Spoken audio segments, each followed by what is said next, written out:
बिहार चुनाव के पहले चरण में 121 सीटों पर मतदान पूरा हो चुका है और बिहार ने इस बार बम्पर वोटिंग की।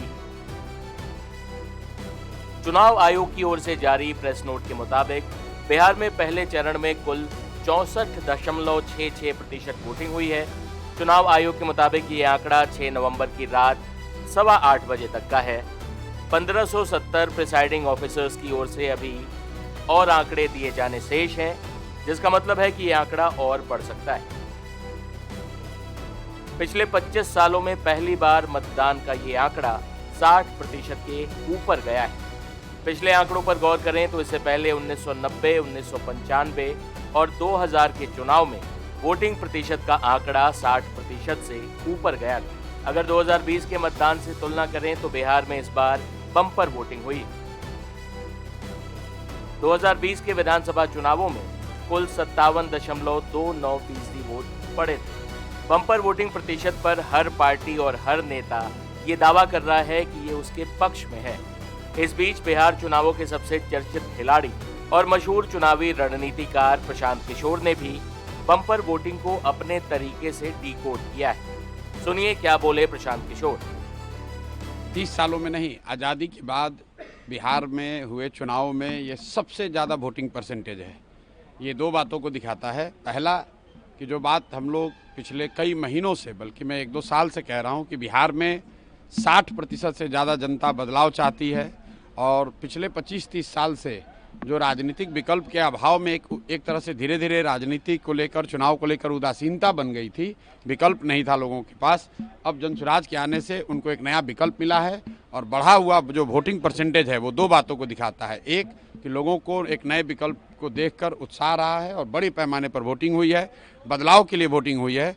और दूसरी बात, जो बड़े प्रवासी मजदूर हैं जो बहुत बड़ी संख्या में छठ के बाद रुके हुए हैं, उन्होंने अपना और अपने परिजनों का, अपने मित्रों का जो वोट कराया है उसने सबको सरप्राइज़ किया है।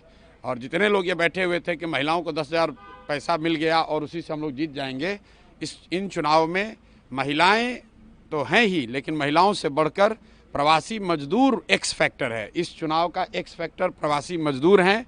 वो क्या कर रहे हैं, वो अपने दोस्तों, मित्रों, परिवार वालों से कैसे वोट करा रहे हैं, इसी से बिहार का चुनाव तय होगा। तो जनसुराज कितना कॉन्फिडेंट है अपनी जीत को लेकर के? कितनी सीट? जनसुराज बिल्कुल कॉन्फिडेंट है कि 14 तारीख को आप देखेंगे, इतिहास लिखा जाएगा। बड़े बड़े पंडित, कोई ये नहीं बता रहा था कि जनसुराज इस बार इतने बड़े पैमाने पर वोटिंग होगी। और ये आकलन लोग कर रहे हैं, 2 करोड़ 10 लाख से ज़्यादा लोगों ने वोट करा है। कोई आकलन, कोई पत्रकार, कोई असेसमेंट करने वाला आदमी कितने लोगों से मिला होगा? कल लोग बैठे बैठे 10-15 लोगों से फ़ोन करके अपना हवा बता रहे हैं कि किसने किसको वोट दिया। किसी को जानकारी नहीं है। जब 14 तारीख को काउंटिंग होगी तभी पता चलेगा कि 2 करोड़ से ज़्यादा लोगों ने किसको वोट दिया है सबसे ज़्यादा मात्रा में। जो हम लोग देख रहे हैं कि जो प्रवासी मजदूर है वो बदलाव चाहते हैं और बहुत एग्रेसिव होकर उन लोगों ने वोटिंग किया और कराया है।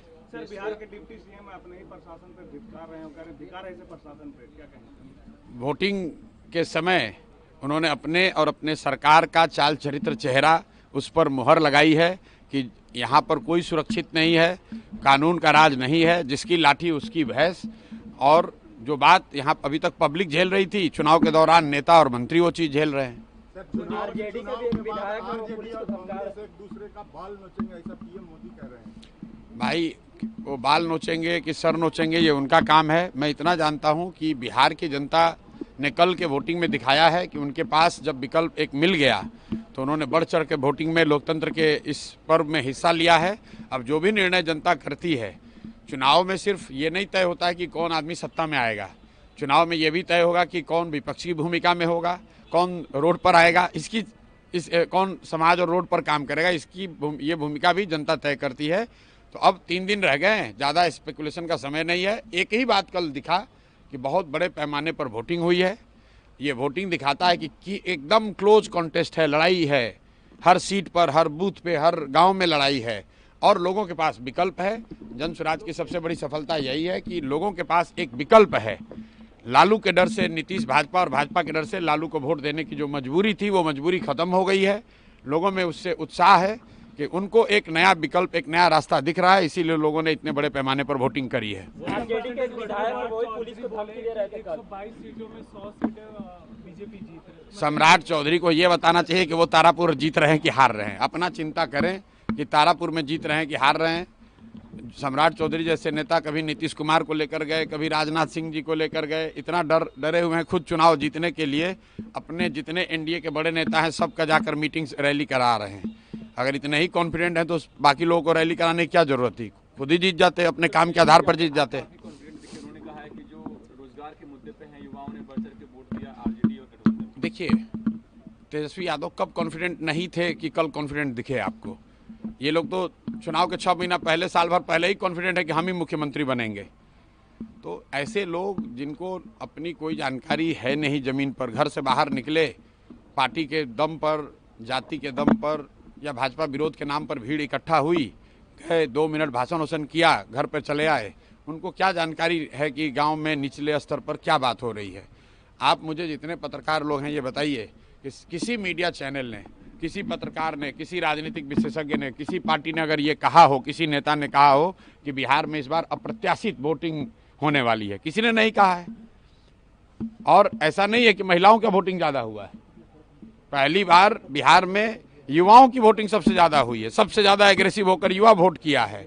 तो अगर युवा वोट कर रहा है तो अपने भविष्य के लिए वोट कर रहा है, बिहार में बदलाव के लिए वोट कर रहा है, बेहतरी के लिए वोट कर रहा है। स्टेटस को के लिए इतना बड़ा वोट पड़ना यूजुअली संभव नहीं है। 1-2 अपवाद हो सकते हैं, लेकिन जहां कहीं भी पिछले 20 वर्ष में इस तरह से बढ़ चढ़कर वोटिंग हुई है।